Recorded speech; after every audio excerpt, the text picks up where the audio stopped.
여러분 안녕하세요. 오늘은 시장 전체 흐름과 테슬라에게 터진 결정적인 이슈, 이 두 가지가 어떻게 한 방향으로 연결되는지 이야기 드리겠습니다. 추수감사절 연휴 바로 다음날 이른 마감으로 거래량은 적었지만 뉴욕 증시는 오히려 깔끔하게 올라뒀습니다. 블랙 프라이데이와 사이먼 먼데이로 이어지는 연중 최대 소비 시즌, 그리고 금리 인하에 대한 확신이 다시 살아나면서 3대 지수가 모두 고르게 상승했고, 특히 반도체 지수는 다시 7,000선을 넘었습니다. 지금 시장을 보면 사람들의 소비는 여전히 강하고 AI 반도체 중심으로 자금이 조용히 재배치되는 모습이 보입니다. 이번 블랙 프라이데이 하루 온라인 소비액이 118억 달러, 전년 대비 9% 넘게 늘어났습니다. 고금리라서 지갑이 다친 줄 알았던 소비자들이 온라인에서는 오히려 더 많이 쓰고 있는 거죠.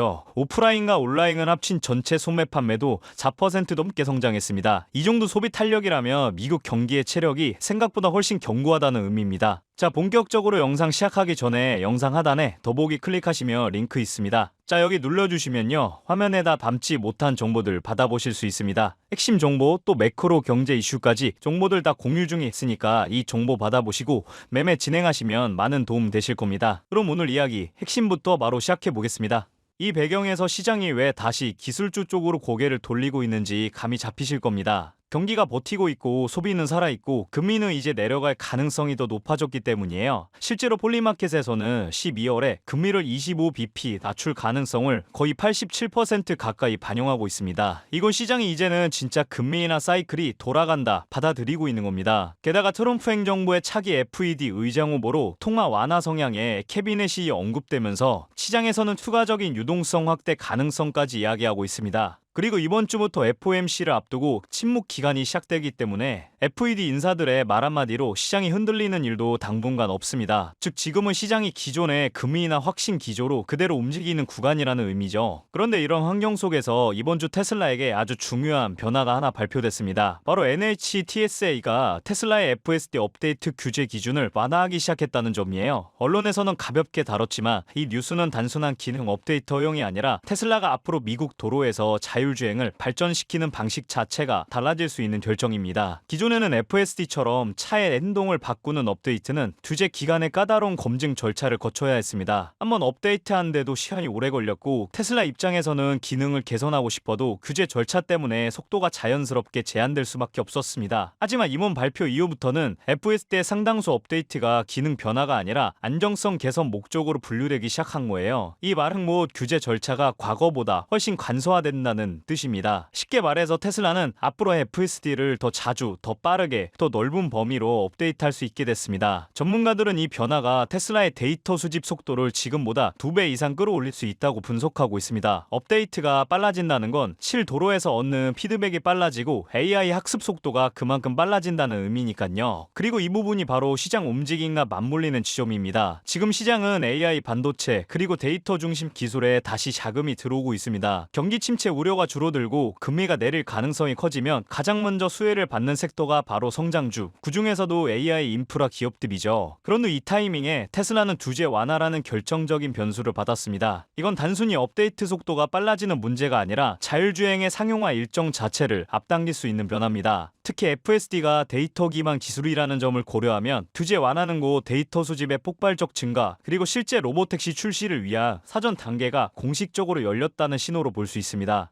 결국 이번 주 시장 흐름을 정리하면 이렇습니다. 소비는 살아있고 금리 인하 기대는 더 높아졌고 AI와 반도체 중심으로 자금 흐름이 다시 살아난 상황에서 테슬라는 규제 완화라는 예상치 못한 모멘텀까지 더해졌습니다. 시장의 리스크온 분위기와 테슬라의 기술적 진전이 처음으로 아주 자연스럽게 맞물린 주간이라고 보시면 됩니다. 이제 시장은 금리, 소비, AI 모멘텀이라는 외부 환경을 통해 테슬라를 다시 평가하기 시작했고, 테슬라는 그 타이밍에 미국 정부로부터 사실상 업데이트 속도를 더 올려도 된다는 그런 신호를 받았습니다. 조용하지만 분명하게 판이 움직이고 있는 한 주였습니다.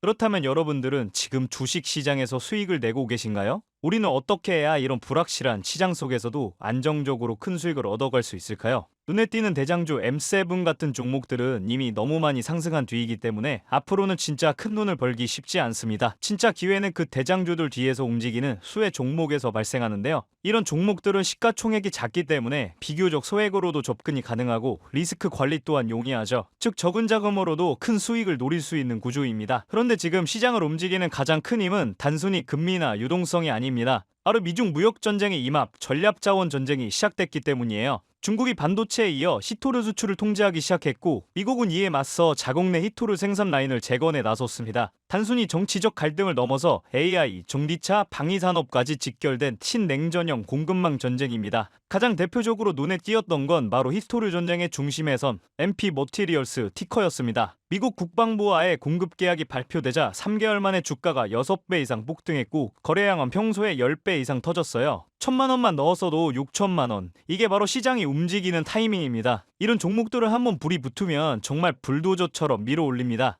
왜냐면 시장의 자금은 테마에 몰리기 때문이에요. 하지만 여러분, 중요한 건 여기서 끝이 아닙니다. 한두 종목이 폭등하고 끝나는 이야기가 아니라 산업 전체의 판이 바뀌는 신호라는 점이에요. 히토류 전쟁의 불길은 이제 리튬, 니켈, 코발트 같은 2차 전지 원자재까지 번지고 있습니다. 이미 티커와 LAC 같은 대장은 너무 멀리 가버렸지만 그 뒤를 따르는 진짜 수혜주들은 아직 초입에 있습니다. 히토류 자석을 제조하는 기업이나 리튬 정제를 담당하는 2차 밸류체인 혹은 이 자원을 기반으로 한 방산 전기차 부품 기업들이요. 이런 기업들은 아직 시총이 작고 조금만 자금이 들어와도 급등 파동이 나올 수 있습니다. 테슬라나 엔비디아 같은 재무가 탄탄한 기업에 중심을 잡고 이러한 기업들의 분산 투자하셔야 보다 더 큰 수익을 얻어가는 겁니다. 지금 시장은 분명히 움직이고 있습니다. 하지만 대부분의 개인 투자자들은 이 거대한 판이 어디로 흘러가는지조차 모른 채 뒤늦게 따라붙고 있어요. 진짜 돈은 먼저 움직이는 사람의 몫입니다. 그래서 제가 이번에 직접 현재 이 전략 자원 전쟁 속에서 가장 강하게 수급이 몰리게 될